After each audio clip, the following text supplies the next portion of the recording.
8:45 p.m., Thanksgiving Day. Gloves off. My mother, Mary, and her sister Alice were engaged in a wrestling match on the dining room table. Aloysius, my father and Alice's +1. Jack attempted to pry them apart, but both women had locked themselves into each other's hair with vice-like grips, despite both their hands being splattered with custard trifle remnants. All I could do as an observing teenager was sit with mouth agape while holding my new Super 8mm silent movie camera, recording the whole scene. It was typical behavior at family get-togethers of old, but this year, this Thanksgiving, was meant to be celebrated as a reunion several years and many miles since the previous family sit-down dinner. My plan was to document the long-awaited family reunion, 5 years after we emigrated to Boston. However, I quickly found myself being caught between being a neutral documentarian and unwavering loyalty to my mother. "Will the two of yous please stop?" I yelled to deaf ears. "This is my favorite part of the year and you're ruining it." I hate family reunions. They always end up the same way. The hypocrisy acted out by the two sisters writhing around atop a table full of food initiated a memory flash of the day we left Ireland. The tears of Aunt Alice and my grandmother waving goodbye alongside other heartbroken dockside relatives of migrating family members touched my young emotional well-being. At the time, I imagined those left behind in the Emerald Isle were desolately pondering if they would ever hear from or see their loved ones again. To those on board, a ship sailing into the sunset is the beginning of an adventure, the onset of a journey, but to some of those left to grieve the departing, it can feel like the end of their own journey, leaving them to pick up the remaining pieces of a fractured family. That's why I chose to get this day on film, because it would be saved for posterity's sake, to be sentimentally viewed time again in the future, with fond recollection of days gone by. The 60s was a time of expensive, long-distance phone calls where you competed with the crackling static on the line trying to have a conversation. So the choicest form of communication was the cheaper method using the written word and a postage stamp. It wasn't instant news or timely updates, but it was something tangible that could be saved and revisited at a future time.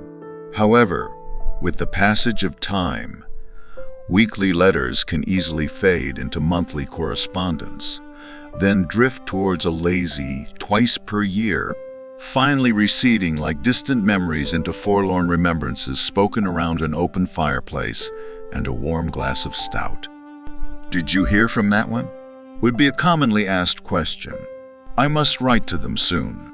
Laziness turned to habit, and that letter never got written. Then, as if by magic, all past disagreements were forgotten, like time and distance had cured all the ill feelings and jealousies, wiping the slate clean.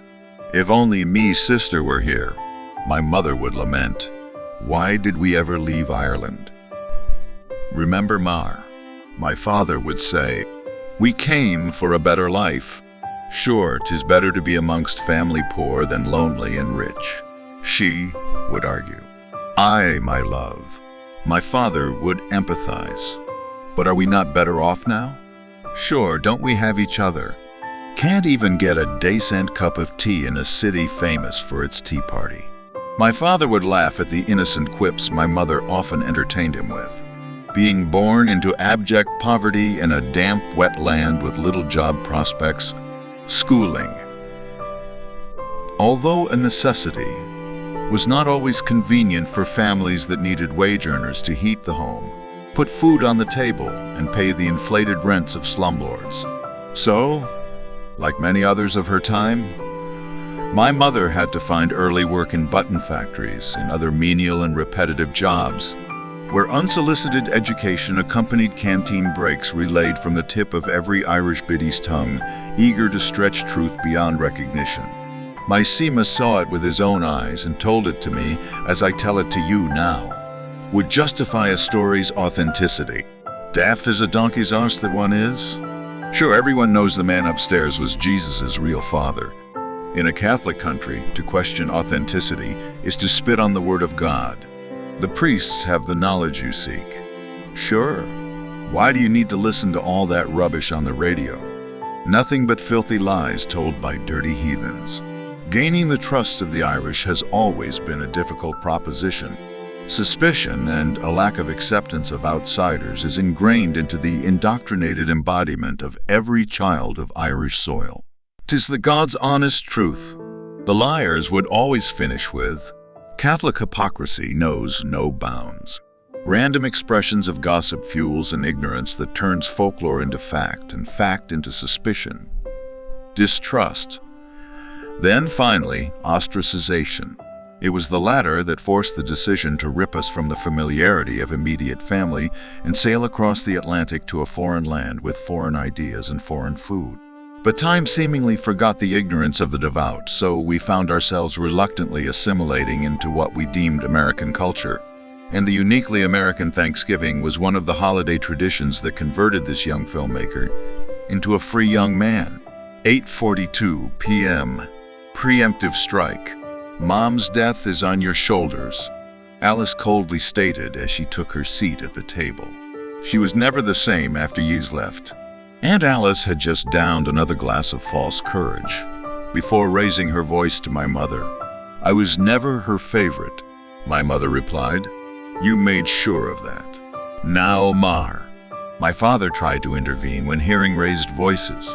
'Tis not the way to welcome family. Sure, they've only just arrived in America. Yes, fresh arrival, but with stale memories of spite. My mother pointed out. My father had been in the middle of enough encounters of similar ilk between the two sisters back in Ireland to know when hostilities were about to kick off. She can feck off back home for all I care, was Mary's conclusion. No sooner had the words trailed from my mother's mouth, a lump of custard flew across the dining table and filled the void her words had just vacated. 8:40 p.m., calm before the storm. I was panning the dining room with my movie camera, documenting the pre-dinner chit-chat while in the adjoining living room, the coal fireplace glowed, spreading much-needed warmth on a cool evening. My father and Jack clowned for the camera, pretending to be old Irish women by draping table napkins over their heads while singing Irish songs of hope, rebellion, and the 40 shades of green pastures they once roamed. The silent camera captured the tomfoolery but missed a roaring chorus of Mother McCrae. However, the camera didn't fail to capture two pairs of male eyes tearing up from the words of the emotive song. Jack. Another displaced Patty had met my Aunt Alice on the ship coming over, and an immediate attraction blossomed, causing wedding bells to ring loudly in an expectant air of matrimonial coupling. Like many Irish immigrants to the USA, Jack also left a grieving mother behind, so any songs about Irish mothers solicited the same response in distant sons. Melancholy to the point of tears. The strongest emotion displayed in that touching moment was from my father. My grandmother on his side had passed away during our voyage to the New World. Some said it was her time, but other bitter gossipers said she died heartbroken after her son uncaringly sailed away, having neither the funds nor the time to get back for her funeral. My father went on a drunken 3-day wake through the Irish pubs that Boston provided a taste of home to those mourning souls pining for the old sod they left behind in search of a better life. His pub crawl of self-pity ended when my mother tracked him down and ordered him out of the pub, then marched him home by his ear, much to the amusement of his fellow drinkers. Since that day, my father has mellowed in his emotional reactions and found a respectable job in a post office sorting facility where he enjoys a camaraderie of fellowship with similar tales of Irish woe to share in a pseudo-psychotherapeutic counseling environment. Well, that's what he calls the after-work drinks at the pub. My mother calls it the pub of woes. 8:35 p.m. Stand well back. Will you put down that thing and come sit, please, Sully? My mother addressed me using my nickname. I was a serious child of Ariane for my young years. The constant bickering and infighting of the family of my childhood had left little room for frivolous youthful normality. Instead, it created an introspective, sullen personality, where I used art as an escape and filmmaking as an expression of my true opinions. "You're so sullen," she would say. "That, I'll call ye Sully." It stuck, and most of the family would address me by my nickname. I didn't mind. Having a nickname was a sign of respect and admiration, so I gladly accepted it. "I'm capturing the moment, Mom," I replied. "It's going into my documentary. Make sure you get my good side." Aunt Alice mentioned, "That'll be the back of your head then."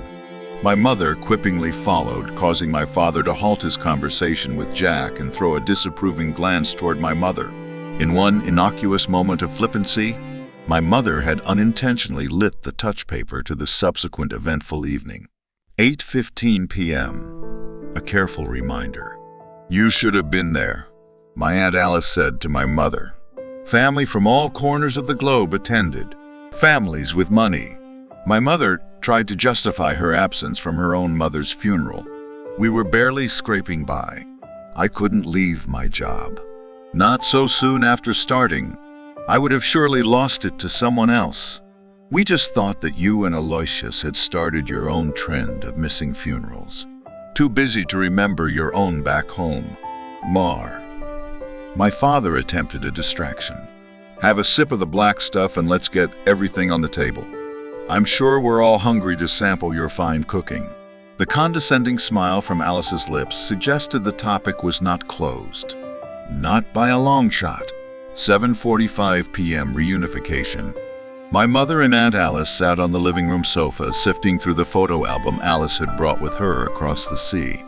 They giggled at photos of them together holidaying in Ballybunion, gasped at the photos showing the hand-me-down St. Vincent de Paul's charity clothes their mother used to dress them in, and silently blessed themselves whenever they came across a photo of their late parents.